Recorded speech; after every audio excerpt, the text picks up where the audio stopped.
All right. Well, thank you for everyone for listening to another episode of Simply Finance with Shane White. Today, I am pumped to have Spencer Altschul on the podcast, who is the CEO and founder of WET Beverages. So, Spencer, thanks for joining the show. Thanks so much, Shane. Thanks for having me. A big fan of what you guys have built with our X Bar and especially what Peter built. Absolutely. Yeah, man. Thank you very much. I appreciate you coming on. I'm sure we'll dive into, all sorts of stuff in food, beverage today, but would you like to give everyone kind of just a little download into your background and how you started WET? Yeah, for sure. WET came about in 2018, actually. That's when we founded the company. Company was actually, in the beginning, a cold pressed juice line. Oh, okay. We were cold pressed juice. We built it in Cerritos, California. That's where we had our first co-packer. It was funny because it was kind of at what I felt was the tail end of cold pressed juice. It was a Okay. massive, vibrant industry. At what I felt when I first got in was super vibrant, and it was a great time to get in. What I found was, one, it was a logistical nightmare. You Oh, okay. have to keep the product cold, and the product has to go through HPP, which is a high processing pasteurization, I believe. Okay. Which it was, the product goes from your co-man to the HPP facility. It's got to remain cold the entire time. We were trying to do like an e-commerce thing, and when you try to look at that and you see how much you're spending and how much your customers have to spend just to enjoy your product, Right. it just kind of got to a point where I was like, this is kind of a logistical nightmare, and I don't know how scalable it is. Got And it. maybe if I had got in super early, then you have the time to kind of figure that out. But because I was so late to the party, I had to, kind of really figure it out quickly. And in 2019, we shut down, rebranded, complete rebrand, and I wanted something that was more scalable and shelf stable. Got it. Okay. So Nice. it's kind And of what is your background as far as before that? Did you I think I looked online. Did you go to you were obviously in college, and then is this the first thing you've done since college? so kind of. I went to Washington State out of Got high it. school. Nice. Okay. It was a little bit of a culture shock for me, coming from the city that is available 24/7, and Right. there's Yeah, for good everyone listening, food. because you're based out of Vegas, you're from Yeah, Vegas. yeah. So yeah. So yeah, when I went to Washington State, it was just kind of a little bit of a culture shock. I was at Washington State for, I believe, one semester, 6 months. Okay. Um, I struck a deal with my dad. If I got straight A's, he'd let me come back Oh, nice. to Vegas or transfer. So Okay. I ended up transferring to USC, which was my dream school growing up, and I was excited to be there. Great entrepreneurship program. Yeah, definitely. And while I was there, I had gotten approached with an opportunity to open a restaurant in Vegas. Oh, wow. Yeah, so the restaurant group was based in Aspen and Denver, and they had said, "Hey, we really want to open a restaurant in Vegas, and we've heard that you might be beneficial to us." And so I ended up coming back to Vegas. I actually got my degree at UNLV, Okay. and 2 months after I graduated, we opened the restaurant, and it was kind of like during that time where WET kind of started. So that was Got kind of, it. so during that rebrand from 2018 to 2019, I was kind of in the food and beverage space in the restaurant, and then graduated, and WET kind of came back along that, right along that time. And that was kind of my first in. So it was kind of always food and beverage. Right. Okay. Yeah, I didn't know that. So how is that something you always wanted to do as far as open a restaurant, or is it more of just a golden opportunity? Or like, I'd love to learn more about that, just like how Yeah, you got into that. yeah. I think I've always been um, excited by kind of like innovation or in the restaurant space, Okay. that type of experience where, and it was kind of right in that time where you have, restaurants that are kind of becoming clubs. So you have like clubs and restaurants all in the same place. And it was becoming more of like an experience and a vibe where, you go for dinner and you end up staying there, all night until you leave. And Oh, it got was it. kind of an interesting time with restaurants like Catch, coming up, and Beauty in Essex and in LA and Vegas. And it's just kind of something I wanted to get into, and I had an opportunity, and I kind of took it, and it was exciting. Wild. And are you still involved with the restaurant, or is that? I'm 100% wet full time. Got it. Okay. Okay. Yeah, was relieved of my duties. It was fun. I enjoyed it. I learned a lot, and maybe down the line, hopefully I get back into it sometime soon. Got it. Yeah, no, love it. And then thank you for sending me some. So I have one of them here. If you're watching on YouTube, you'll see the branding. They're delicious. So obviously we can jump into that. I mean, that's your main focus right now. What was so you did the cold pressed juice, and then like looking at the packaging, and I've had it. They're delicious, by the way. Yeah. What was the thought behind like all of the key like dietary components of this, and just like what and how this is made up? I'm just curious of like how you came to Yeah, fruition with the product. absolutely. I should grab mine. We can talk through it. So the entire product that I had in my head with branding was to do something unique, and I wanted to make sure that we had a full shrink sleeve on the bottle. Okay. Branding to me was something that was super important, and I wanted to make sure that when a consumer is walking, the grocery store or looking for a drink, they at least have to, touch mine, and Okay. then they have to make that decision. They Got might it. So they you might wanted it to be kind of like a shock factor of just like you see it on the shelf and it stands out and you're like want to look at it with like what the hell's that? right. Yeah. Yeah, that was exactly what I wanted. I wanted someone to grab it and be intrigued by just the packaging, and Okay. then if I had it in their hand, I knew I would win when they look at the nutrition facts, and I Got it. knew if Okay. they looked at something healthy, I had them on the first, the initial look, and then when they, just like everyone's doing now, you grab the package, you turn it around, you look what's in it, and I wanted to make sure that I was 0 calorie and 0 sugar. Got it. Okay. 0 calorie and 0 sugar. So that was like the key components that you were really worried about. Right. Got it. Okay. There's a lot of people who are, super successful in the industry right now who are doing, close to 30 grams or 25 grams of, organic sugar, cane sugar. Right. Me, it was more about, I really wanted to achieve 0 calorie, 0 sugar, and still have a smooth, light taste. Got it. Okay. And then would you consider this like when I first tasted it, me and my wife both tried it and I was like, yeah, it almost tastes like I'm drinking water. Instead, it's not like some like would you consider it like it's a hydration drink? Do you tell people it's like it's a water? Because it's obviously not like I have a LaCroix here too. It's not Right. like carbonated. So I liked it. It was very different than what I've like kind of been drinking lately. Appreciate that. Yeah. I mean, we've talked with a lot of beverage experts, and they've actually um, coined our phrase, which is a premium functional hydration beverage. Love it. Okay. So, Like that. yeah, I think it was actually BevNet. So shout out to BevNet Oh, for. cool. Yeah, shout out to BevNet. Very cool. And you guys, like I'm trying to read this. So it's also like for electrolytes, and then I love you guys have like very cheeky like advertising kind of on the side, or just like explanations of the flavor. Yeah, You want definitely. to talk about that at all, and like what the strategy behind just the Yeah, branding is? for sure. I mean, my main focus when doing this, and as we continue to talk more, I'm sure you guys will figure that out. But it was really just branding. I Okay. really Yeah. wanted to make sure that it was branding first. Yeah. I knew that we were going to be able to create a great product with a great team of, food scientists and flavor scientists. So really, I'm like, I want to stick out on the branding side, and I felt that with the name Wet, I really wanted to get away from the connotations that sometimes comes with the brand. I sometimes Okay. I tell someone, oh, the name's Wet, and they got a ton of jokes that follow. Sure. Yeah. And so Right. I really wanted to make sure that it really became wet hydration, because when you throw the hydration in there, it has a different element of, oh, okay, that makes sense, and that sounds like a great name. Yeah. Right.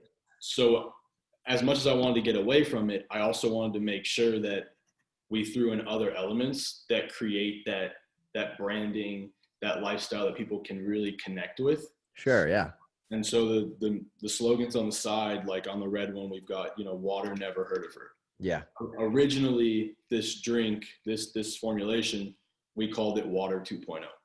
Oh, okay. Cool. And so that's where kind of the water never heard of her came. We wanted to simplify it and make sure that it was never, we never played with water. We never made people think like, oh, this is going to taste like water. So we kind Right. of did away with the water 2.0 and just kind of gave the flavor. But I really do think it's a water first taste Yeah, and it then is. flavor in the back. Yeah, exactly. Which is, as I think is very refreshing. I was drinking one on the way to on a drive yesterday, and loved it. Um, Very cool. So can you maybe dive in a little bit to like the name? I mean, you just hit on it briefly, but like how did you come to that? And I'd love to know that process of like how to name this type of product because it's new and it's different. Of course. Uh, to begin, it was actually called Velvet was the name that I came up with, Okay.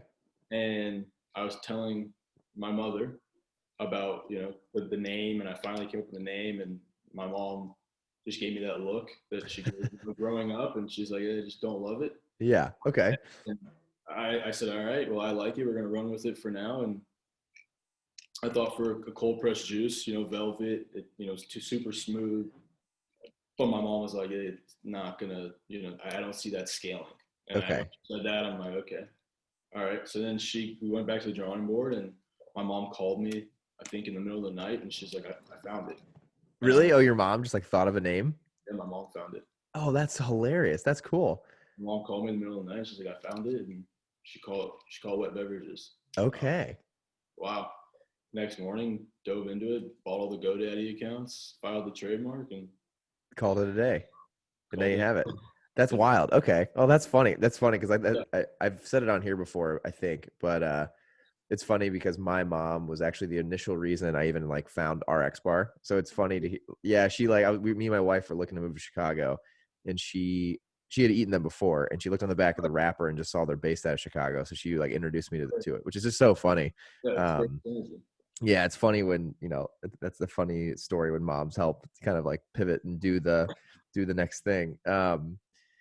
So how big is the team? Like, can you give me a little more background into WET? You're focused on it full time. Would love to just know a little more about like where you guys are at and kind of like the current state. Yeah, so in late 2019, when we came back, this is this is where the story actually kind of gets interesting. Okay. We had I had a completely different bottle. I had a honey bottle. I really wanted to stick out and make sure on the shelf I was completely unique.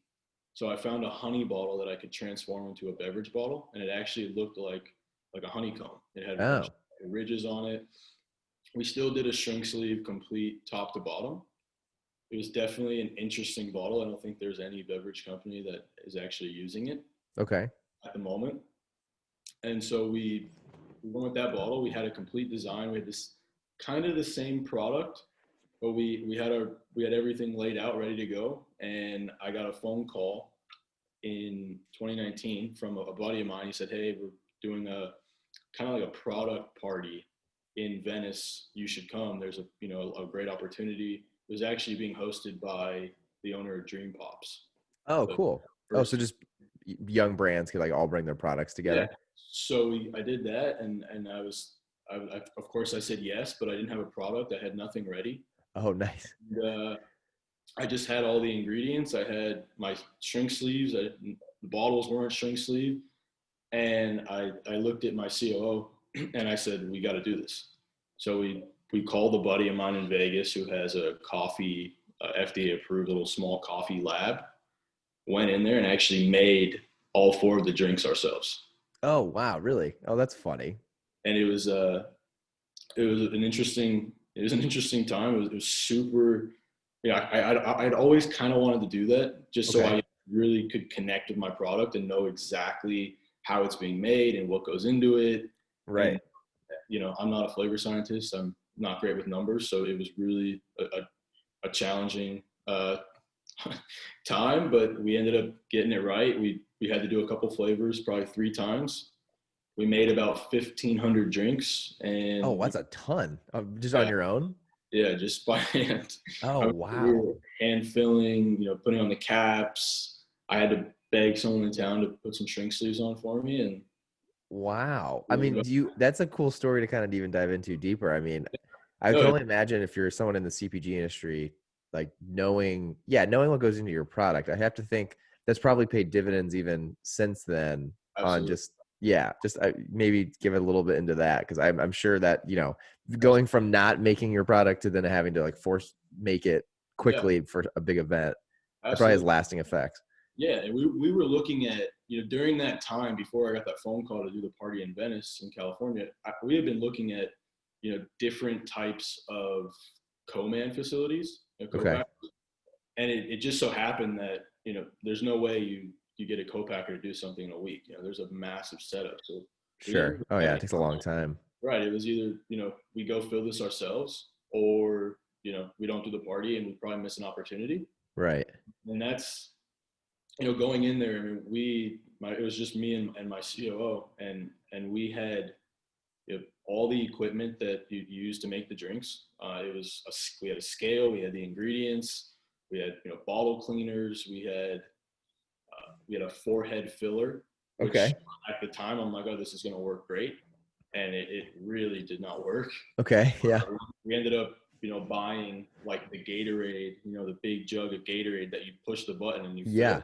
We were hand filling. I think I did the math on it. I think it took 18 seconds to fill, so we Whoa, were that's in there funny. for a long time, but it's great because, I knew exactly how my product was made. I knew exactly what my co-man goes through now, Yeah. and and it really did pay dividends because we ended up going to the party with all the products, Okay. and the products were a hit, and, it was our MVP. It was our minimum Yeah. viable at Right. at the core. Yeah. Oh yeah. When we came back from that trip, I mean, the feedback was really good. People were, drinking it, and I would just kind of walk around the party, wouldn't say anything. I'm associated with the company. I would just kind of watch people's responses. Okay. And a lot of people's responses were, they drink it, take it, and then they look at it, and I'm like, oh, they're looking at it. That means they really liked what they tasted, and they've never heard of it. Yeah. So Right. when we came back, it was kind of like, okay, we had good feedback. We can either, go on with this product, but we can't. It's not scalable, and it's definitely not feasible to keep doing this by hand. Right. Yeah. Out of And, the Gatorade container. That's tough. right, and we had, we had this kind of time to really contemplate. Do we go hot fill? Do we go aseptic? And I said, we have a ton of product left that we handmade. Let's Yeah. start let's start giving them out and just kind of get feedback. Love it. And, Yeah. Right. before we really decide hot fill or aseptic or cold or any of these type of fill, like, let's just see. I mean, we had a little bit of a small sample size. Let's see if everyone else, agrees. Yeah. And, during that time, I got a meeting with one of the largest beverage distributors out here. Oh wow. Congrats. Thank you. And we went into the meeting, and it was one of those things where you can tell that they see, the top brands and brands that are ready to go. Yeah. And Sure. in the meeting, I felt like, they really thought that we made it ourselves, which we did. But I could tell that they weren't on board. They were definitely like, you come back in about 2 years. Got it. They wanted you kind of to prove it a little more. Yeah, but I really liked that feeling and all the doors that were going to be opened by a distributor. And I Right. think I think, part of my competitive spirit and growing up playing sports, I'm like, I want a distributor.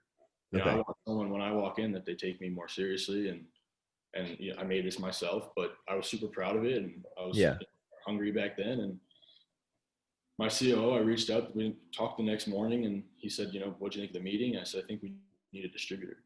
I think that's our next step. I think Got it. we have the product, we'll smooth that out, but let's try to get a distributor. There's a distributor that had just moved to Vegas, and they're actually out of Elk Grove or Oh, Elkville. yeah. It's close to me. Yeah, Norman Distribution. So they had just moved. They just moved an office to Vegas. They just moved dual offices, and I said we need a meeting with Norman. And my COO did some digging, and he called me 2 hours later. He goes, "You're not going to believe it." I said, "What's up?" He said, "I went to undergrad with the president and CEO of Norman. We Oh, were that's hilarious. we were 1 year apart, and I can reach out. I have some mutual friends." He reached out. We had a meeting, and he said, "Look, CPG space is super tough. I'm out in Vegas in 2 weeks. If you want to bring your product by, I'm happy to do so. But I'm just letting you know that, I'm not going to take every product I see because it's such a tough industry." Yeah. Sure. Walked into the meeting with the product that we had made ourselves and, handmade. And the first thing, Ryan, the CEO of Norman, said is, I like it. Oh, that's good. That's a good first start. After that, he said, look, I think that this product, I think the name, I think the branding needs some work, but I think we have something here. Okay. Wow. We ended up partnering with him 2 weeks ago, Oh, or congrats. 2 weeks after that Oh, meeting. okay. Yeah. Yeah. And it was pretty crazy because if we had not made the product ourselves, we would not have went into the meeting with anything. Yeah. So Okay. we went from making product ourselves to, locking down a distributor. And from there, they helped us with manufacturing and everything else. And we went the hot fill route, and here we are. Oh, wow. Okay. So you went from, yeah, you basically went from no product and no process to shit, let's do this quick. Let's make them by hand for this party, but then turned into a distribution deal. So that's pretty wild. So essentially, once you became partners with this Norman distribution, sorry, Yeah. um, at that point, are they like, are they holding a big interest in the company? Like, are they holding equity and they're a big seat at the table and they're like Yeah. basically part of the board? Yeah. So Got it. Okay. yeah, we did a deal with them. It's a performance deal tiered on performance on a yearly performance. Got it. Okay. Sweet. So then at that point, so you guys kind of went, I would say like from what it's, I've had quite a few people on here now in the CPG space. Right. This is a totally different route than I Yeah. would say the norm, no pun intended, Absolutely. than I've heard. Like, I mean, a lot of people these days, I would say are, they start with e-com and they Yep. kind of prove it through e-com route. And then they try to get into retail. And I know beverage is so different. Yeah. But could you maybe explain a little bit of that? Like, it sounded like you guys kind of had the perfect things line up for this deal. Is that now, like, I guess I'd love to know, like, what's your strategy now? Because once you get with a distributor, is it then a little bit up to them to get you on shelves in stores, or how does that process work? Yeah, definitely. I think for us, we definitely wanted to go the e-com route first. I think at the beginning, e-com is, I think in anything that I've ever looked at, any business I've ever looked at, any opportunity, e-com is always that place where it's like, okay, I can scale as much as I want. On, Right. as much as people are buying my product is how much I can scale and how quickly I can scale. And I think that's attractive to a lot of business models Right. because you don't have to go the retail route. You don't have to deal with the distributor. You don't have to deal with anything. You can just put the product on there, do some marketing and hope that it starts to gain some traction. And the more traction, the more double down and you start to kind of go that way. When I did get a distributor, I kind of switched my mindset and Okay. I thought if I can get on the retail shelves, then people try my product and people can get in and try my product at $2.99, which is what it costs on the shelf. Okay. That was maybe another question. If they like it, you know, then maybe that leads to an e-com sale because it's very hard. What I found when I did launch e-com on the cold pressed juice and everything, it's pretty hard to get someone to buy a product online, Yeah. especially if they've never tried. Yeah. For And sure. and that is a detriment in my eyes to some companies is when you're early on, you want that e-com so bad because your margins are great on e-com and they're much better than they are in retail. Right. But when I looked at it again, I'm like, I want to get on retail shelves first. If I can get on retail shelves and I can prove the product at $2.99 to someone, that person might not want to, drive back to that market and then they're ordering online. And now when Yeah. they order online, now they're telling someone, hey, I tried this product. It's really good. You can buy it online. Once you kind of get that validation, you have someone like really say, "Oh, I vouch for this," then Yeah. it's a little bit easier to get people to your website. Got it. Oh yeah. I feel that. That's especially I think in the beverage space. I don't know about you, but I know myself. I don't buy any beverages online. Not that I have anything against it, but I do tend to buy all of my, like, I mean, I even like LaCroix I get at the Yeah, store or I get at Costco. I mean, I don't know. It's funny. yeah. Um, so Especially when it's a new product that you want to try. yeah, No one really wants to spend 17 bucks to try something that they may or may not like. right. And you might get some, but it's a lot easier when you have someone vouch for it, saying, "Oh, I tried this in store. It was $2.99. I think you'd like it." Now you want to go explore. Now you already have that leg up from someone who hasn't tried the product, at all. Right. That's interesting. One thing we really haven't talked on here on past episodes, I'd love to get your perspective on because at RX, I lead revenue management, which is, you know, pricing, trade spend, all that fun stuff. Right.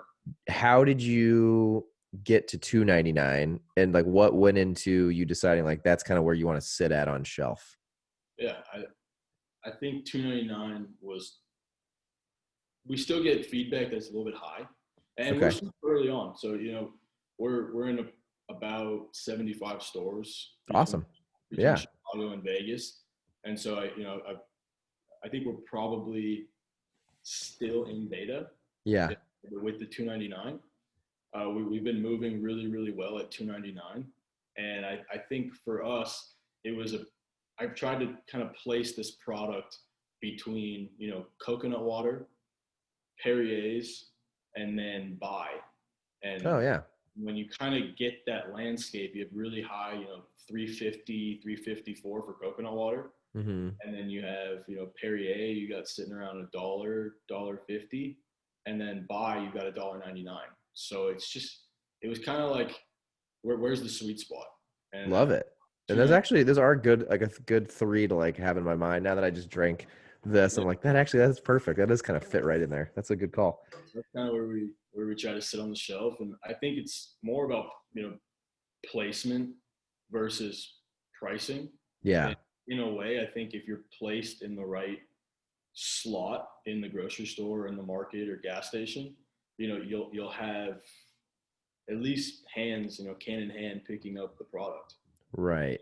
Once you have that, if the ingredients match and they can justify the price, then I think you start to see what's actually working and what's not. And if we start getting slower sales, and I'm sure we'll try to Figure knock out the it down price. a little bit. Yeah. Yeah, no, that makes sense. That makes sense. And so you said at the beginning you working with Norman Distribution. Um, I know, yeah, Chicago and Vegas offices. I'm assuming that's why those are the two markets you're starting in right now, and you're in 75 stores. Yep. Between Yeah. Vegas and Chicago.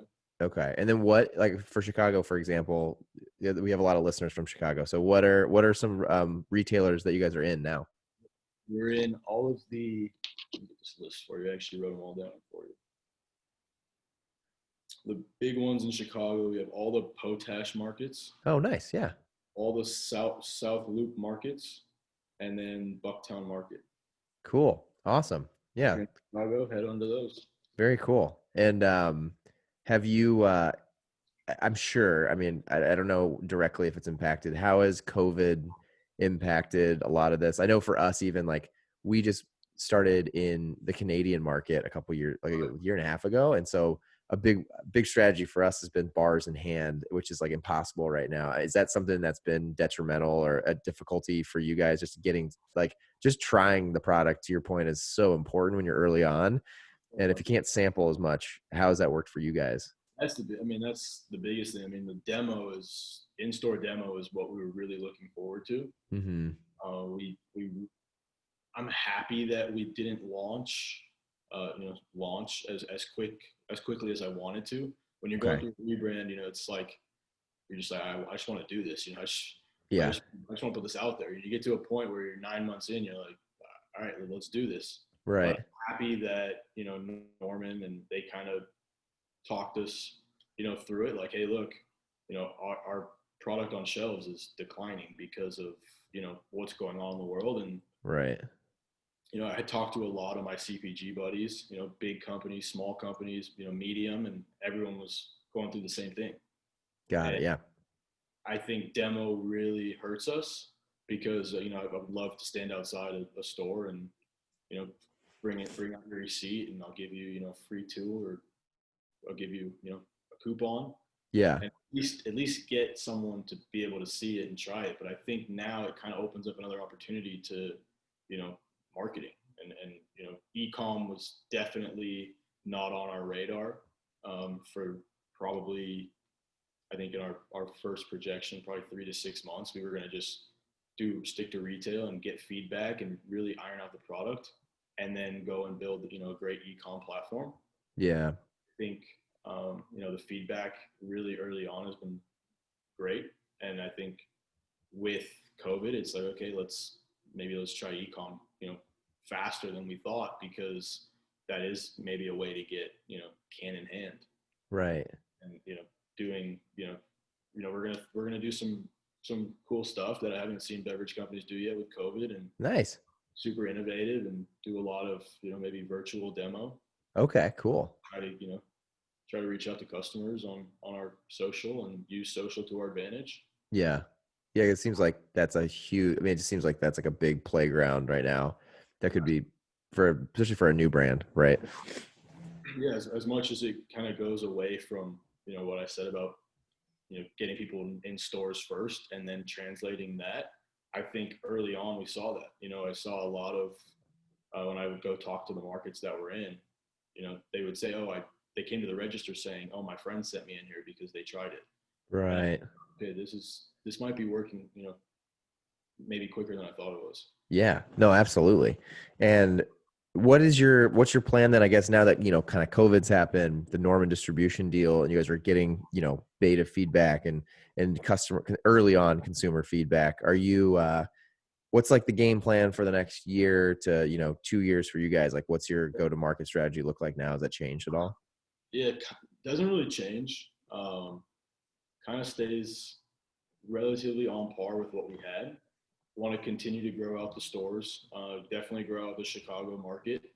It's a little bit better out in Chicago than it is Vegas in terms of COVID, Okay, yeah, in terms of how the layout of the city works. Vegas yeah, is a lot more spread out, where Chicago is a lot more dense and compact. So, markets in Chicago, we're doing, you know, much better than they were in Vegas, because in Vegas, if you weren't driving to the strip or you weren't driving to work, the gas station is so far, and your office is even further from that. So there's no got one it. going into the market, if you're not getting gas, you're not going there to buy, groceries. Whereas Yeah, Chicago, you might live above a 7-Eleven, or you might live above a market. So it's definitely just learning the different landscapes and how that affects sales. yeah, right. Big thing for us. I think we've really found a niche in gas stations. Oh, cool. Yeah, So we're really kind of going to double down on that, carve out the gas stations. When in-store demos come back, we'll get back in there and, start getting can in hands. right.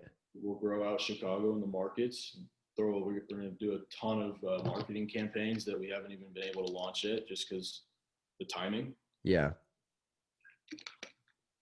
And then we'll do our e-com strategy.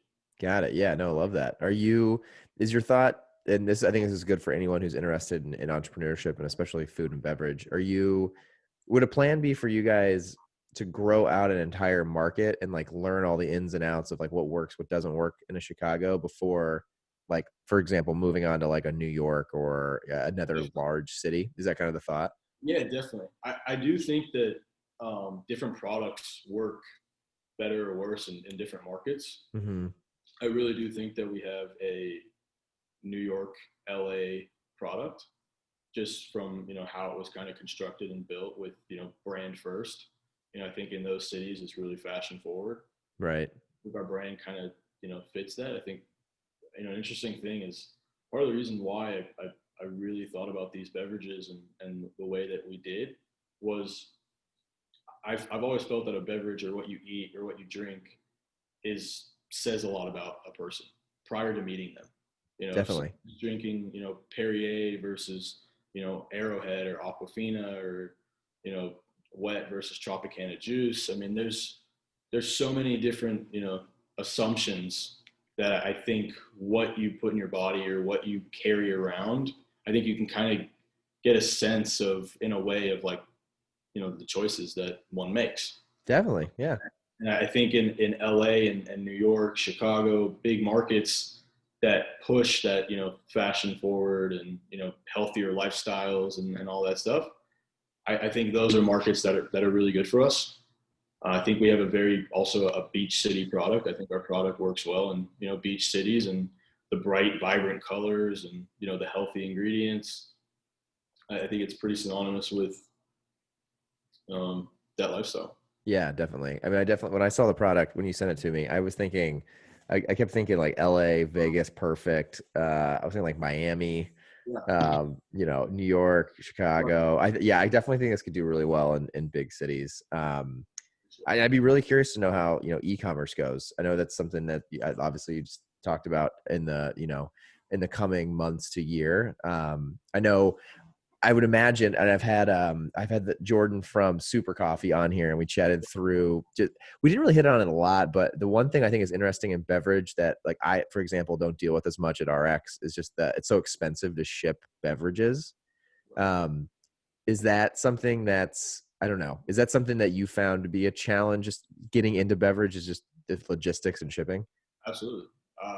This product to me is night and day from the cold pressed juice product. The cold pressed juice product, I had to pack in, with ice packs and styrofoam coolers and boxes. And by the time you're done, this thing weighs, 45 pounds. And it's, Right. this is definitely going to, hurt the pocket when it comes to shipping. Yeah. This product, when it's more shelf stable, you don't have the day restriction. You don't have to do 2-day shipping. You can kind of, if you're going to the East Coast or you're going somewhere further, until we have, a pick and pack facility in different areas, it's Right. going to be a logistical hurdle. But I think it's one that is definitely, can definitely defeat the hurdle and kind of find that sweet spot of price range. I mean, price range is kind of it. You want to make sure that in my head, I want to make sure that our price on the shelf, coincides pretty closely with how much we are online. And I also want to make sure that our shippers have free shipping. So Got it. Yeah. once you play with that and figure out the numbers, yes, shipping is definitely going to be pricey. But I think once you get the co-pack or the pick and pack facility in different places, then you kind of minimize that issue. Right.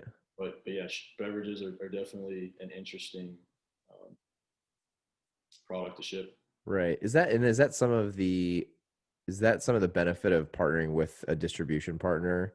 Is Definitely. that part, I'm sure? Yeah, definitely. I mean, I know the box that I sent you was uh, a bit of a mess up, Oh, but no, it was good. I was more making sure it was, for you guys, no, definitely. But that's a prime example of I saw the address was in Illinois, and we have a warehouse in Illinois, so that product can come from there, and instead of me shipping and getting there in 3 days or 2 days, Right. I can get it same day or next day. Which is awesome. Yeah, no, that's really cool. I feel like that could be, if anyone can figure out how to make that component of beverage industry cheaper, you're going to be a wealthy person, because I just, every person I know in beverage always talks about that being like the biggest Yeah. issue and expense. But Yeah, it's interesting too because it also goes into like how you package them.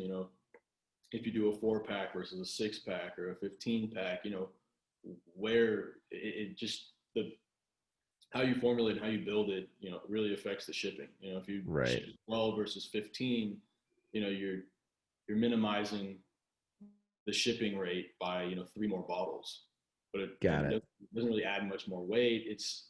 There's a lot of interesting facets that go into it. Got it. Right. We found that we're going to do a 4-pack trial, like a sample pack, one of each, Okay. and then we'll also do a 12-pack of each SKU. Got it. Oh, love it. Yeah. No, I think that's great. For you guys, I mean, so for people listening, I think this will be helpful context too, because if you're not watching, you haven't seen what the product looks like, but it's really bright. It's got, I would say, like, is it fair to say like they're all like fruity flavored bases, right? But there's zero sugar. So when you drink it, I mean, to me, it's like I said earlier, it very much tastes like, honestly, the closest thing I hadn't thought about, but the drink is like that, like reminds me of that, but it tastes like cleaner and better. Right. And it's gluten free, it's vegan, it's non-GMO, it's kosher. What, I guess my question would be, like, when I look at this, and then from talking to you, I definitely get an understanding of like where you're headed. What would you consider or tell people? It's not really telling people, I guess, but more so like, what do you consider like your biggest competitors on shelf? And just because to me, this product is just, it's a lot different than other things I've seen, and maybe that's part of it. But No. who's like the major like brand next to you on shelf that it would say like people are either picking wet or this? Yeah, I think in grocery store, we kind of there's not many competitors in the grocery store or in the gas station, excuse me. Okay. Just kind of different products in the gas station than there are in the markets. In the market, I would say probably biggest competitors, probably Lemon Perfect, Oh, who's okay. Yeah. great company. Yanni's building an amazing company. They're growing like crazy. Right. I would say they're technically competitor. Maybe Dirty Lemon, and they had a great run, and Yeah. still a great company. Yeah, maybe those two. Okay.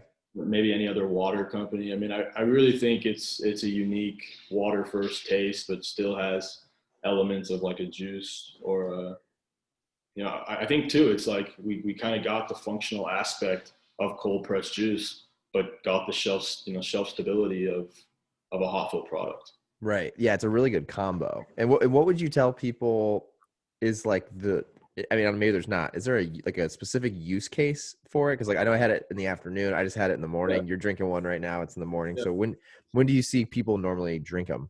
yeah. I mean, that's also part of the reason why it kind of came about is, at the end of the day, when I cleaned out my car, I'd have an orange juice in the morning. I'd buy an orange juice from Tropicana at the gas station or grocery store. When I worked out, I'd grab a Gatorade. Hmm. Needed to pick me up, I'd grab a Red Bull. And by the time I get out of my car, I've hit every single, moment of my day with a new product. Got So it. I should build a line that has all of those functions in one. And so, for me, I start my day with the orange mango. It's got ginger and turmeric in it. For me, that's a great day starter. It's kind of like reminds me of like an orange juice. Yeah. The ginger and the turmeric have, amazing benefits during the day. Like right now, I'll sip on, just the hydration one. That one's more like a Gatorade or sports drink type. And then we've got a collagen drink Right. I'll throw in as well, probably in the morning. So I usually go through the orange one and the cucumber lime with collagen. And then we have a natural kind of like yerba mate, which is our kind of like natural pick me up if you need a little bit of a boost. And that one's got dragon fruit and yerba and hibiscus. Love it. Yeah. I think they all kind of have their unique function, and if you want hydration, just hydration, the electrolytes is great. If they all have great hydration elements to them, and that's kind of how they were formulated. Love it. That's great. No, I would have to agree. Like, it's definitely hearing you say all that, and I've tried a bunch of them that you sent, and they all do have their own little components that make them perfect for different parts of the day, which is cool. Do Awesome. you obviously now it's like testing and learning. I know, you have it's 4 SKUs, right? That you sent me the four. Yeah, so the 4 SKUs. What does like product expansion look like? And if there's anything you don't want to share in here, that's totally Oh, fine. But absolutely. just curious on like what Yeah, the no, thoughts are while you're trying to grow distribution, what new products might look like. definitely. We have our next SKU will probably be somewhere in the realm of activated charcoal, I believe. Oh, interesting. Kind of where we're at right now. But that's kind of a little bit ways away. The next probably quickest one that will be out in the market is just going to be an e-com exclusive. Got it. Love that. I think that's kind of where we want to play in terms of e-com. There's a lot of products out there, a lot of brands not in the CPG space that have cult-like followings on e-com, and I think that there's a place in the beverage and CPG for that type of you know um, attention. And Sure. Oh yeah. you can do that through collaborations with outside of the CPG space, and I think that's an area that we really want to play is collaborations and kind of being that brand that can cross into different markets and kind of build that lifestyle brand identity. Yeah. And that's probably the next SKU that will come out will be just an e-com exclusive with into brand collaboration with another industry that we'll probably announce soon. Yeah. No, I love that. Those have done really well. I feel like in the COVID environment, especially, I think the collaborations and cross branding things have been fantastic. So, No, this is awesome, Spencer. I think the product is great. I love it. I'm a big fan of it now. Sounds like you guys got a lot ahead of you, and it's exciting stuff. Do you want to tell everybody where's like I mean, obviously it's new, it's young. Where's the best place? And it's obviously also going to depend on the city. But if people want to find it, where's the best place to go or learn more about yeah, you guys? yeah, I think the markets in Chicago, Potash is probably the most well known in there, and I think we're launching our site in about a week and a half. Oh, cool. So it'll be wetbeverages.com, And you'll also be able to get us at drinkwet.com. We're on Instagram at drinkwet. And yeah, we'll just keep chugging along and growing. Love it. No, I love it, man. And then the last question well, actually, I got two more questions. I ask every guest on here. The second to last one is, I believe as being an entrepreneur, there's like a million things going on all the time. Do you have any tips, tricks for other people who are either, not necessarily entrepreneurs, but entrepreneurs as well, on tools or like tips on like planning your daily tasks? So like some people use, notebook and paper. Some people are apps. Some people are just their phone. How do you like map out all the shit you got to get done? And then what do you focus on today? I have two things actually. I think I actually just started using reminders on my phone. Okay. Just like the Apple reminders app. The app reminders. Yeah, that was something that I had never really used before. I've Okay. always I usually just have a small notebook. It's just like a pocket notebook. Yeah. I've used that for years, and I still carry that every day. But I also use this reminders app, and it's really been helping me. Gotcha. So what do you put on the reminders app? Like, what's an example? So this call, how Okay. on, I make sure that I prepared this morning before the call, and I've got a couple phone calls after this, and got a couple meetings, and just kind of putting all that on there. If I have a good thought about like, oh, we should do this on on the website. If I see something that I like, I'll throw that in my reminders. Got it. Okay. This time, look back into this. There's so many things throughout the day that you see and you're like, oh, I want to implement that, but then Right. you don't write it down, or it just in that moment you're doing something else. For me, I always have my phones on me, and just throw in the reminders app now, and it's been working really well for me. Cool. Obvious. I mean, obviously, the phone on you thing. I know that's something I always go back and forth to.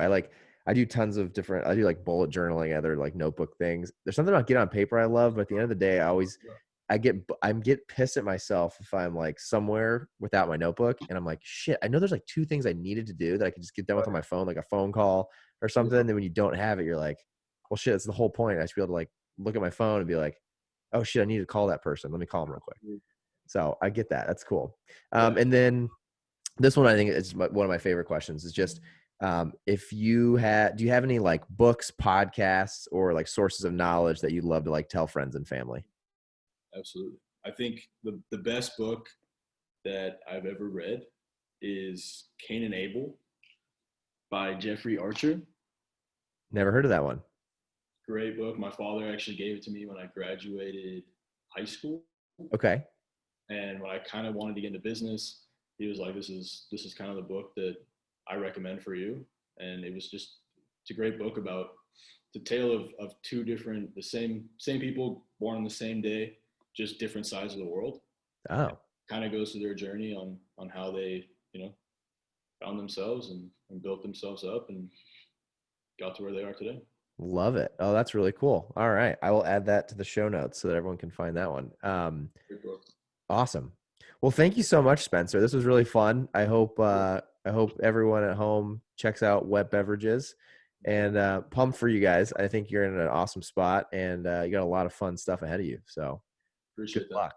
Thanks so much, Shane. Yeah, let's stay in touch. We'd love to do it again sometime when you guys are, as things continue to grow and evolve, we should stay in touch, and be fun to, have you on again when there's some big thing to share out. Absolutely. It'd be great Cool. to kind of watch the growth of this company and kind of document it through the podcast. Absolutely. Yeah, for sure, man. Awesome. Well, thanks for the time today, Spencer, and have a great day. Appreciate it. Awesome. See ya.